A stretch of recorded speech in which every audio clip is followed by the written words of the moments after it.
Hi Libra, so welcome sa ating Tagalog reading. Gagawin naman natin ang inyong love reading for the month of March 2024.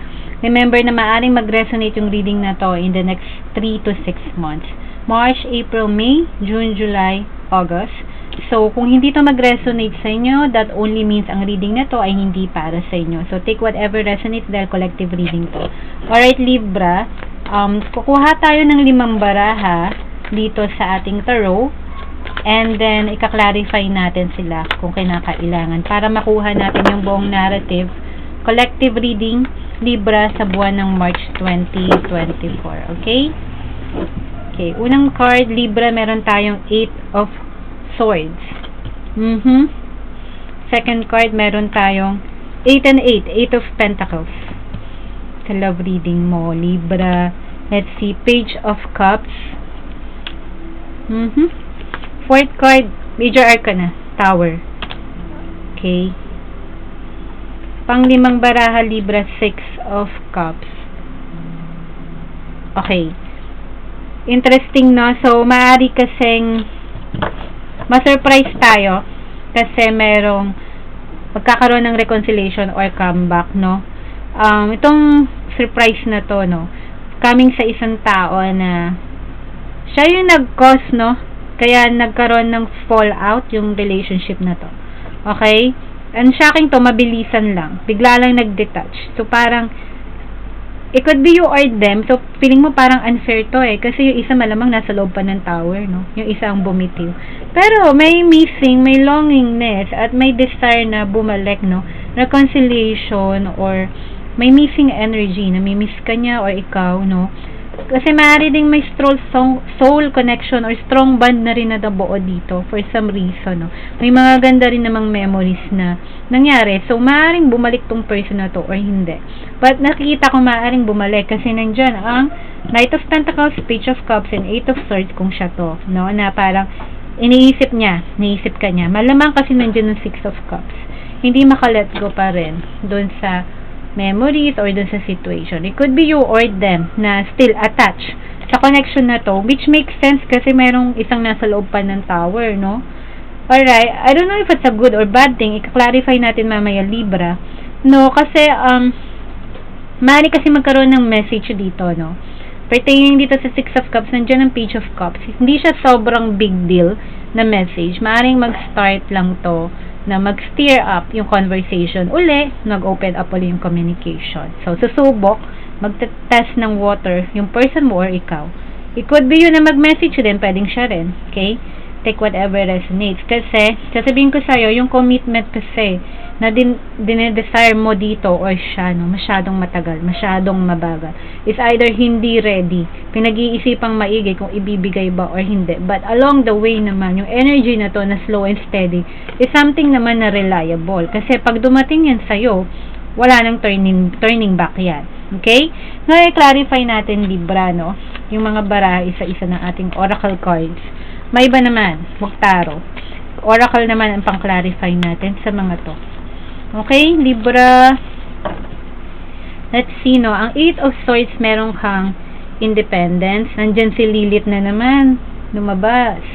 Sinafol natin to eh. Knight of Pentacles, healing. Ang ating third card, nandyan si Revelation sa Page of Cups. Ang Tower natin, nandyan si Salvation. Nandiyan si Lilith at si Green Cara, no? Independence and Salvation at Secret, 6 of Cups. Interesting. May secrets.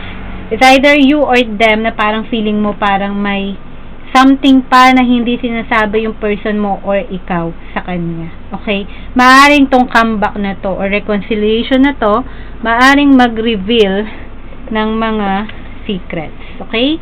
Tong person na to in the past. Kilala mo tong taong to kasi nandyan ang 6 of Cups. Okay? Pakita na natin. Itong dalawa sa side para kita nyo lahat. Alright? So, either to, kung babalik tong person na to, make sure na wala silang itinatago sa'yo. Kasi feeling ko na isa sa inyo kailangan mag-dig deep, no? Kailangan kilalanin yung isang tao kasi feeling natin pa mysterious effect or hindi nila sinasabi kung sino sila. talaga. Maraming kulang.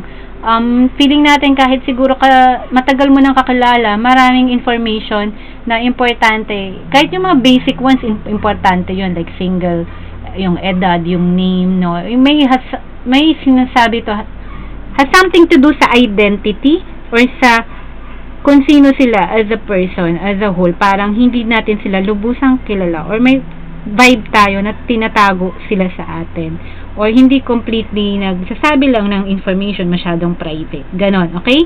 Yun yung nakaraan, no? Iniisip rin natin maaring ganon sila in the past o maaring kung mag-comeback man to, make sure, no, na kilalanin mong maigi tong taong to. Now, do sa 8 of Swords, may independence ka, no? So, may ikaw or siya na masyadong hindi natin mapakawalan yung idea, yung memories, no, nung situation, okay? But, sinasabi dito, may choice ka kasi na lumabas dyan, no? Huwag kang magpakastuck doon sa memory na yan. And, i-reclaim mo yung pagiging independent mo.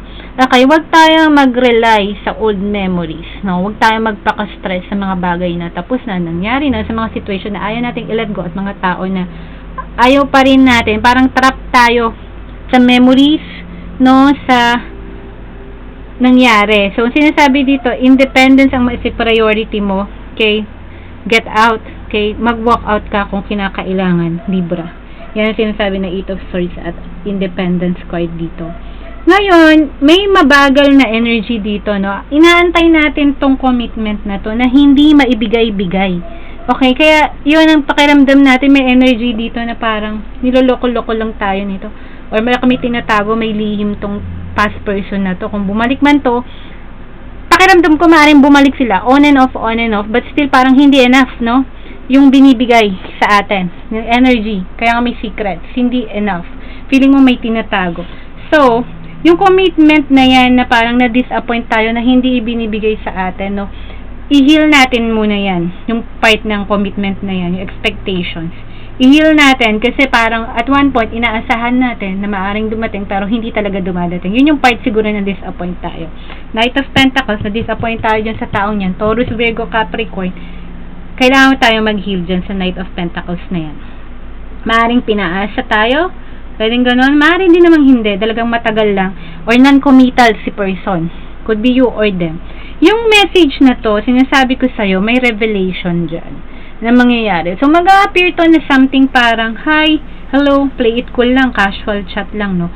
But eventually, it can unfold or reveal, kasi may secret, it can reveal substantial na mga information along the way. Okay? Itong Page of Cups na to. So, you have to watch out for it. Now, itong tower na to, no, na parang feeling mo may shocking na biglang iniwan ka or iniwan mo siya. Okay? Magkakaroon yan ng justice, no, ng salvation, no. Mariredeem mo pa rin yung sarili mo over that situation na feeling mo iniwanan ka, inabandon ka. Or it could be my salvation or my justice or judgment na manggagaling din dun sa person na yan. Okay? So, take whatever resonates, but I feel strongly na more on guidance to para sa'yo, sa isang tao na detached dapat tayo, pero for some reason di natin ma-explain bakit attached pa tayo. May certain pull pag sila sa atin. Alright? So, sana nag-resonate kayo sa reading nyo sa love, Libra, and I'll see you guys on your next month reading. Take care. God bless. Mahal ko kayo, Libra. Bye!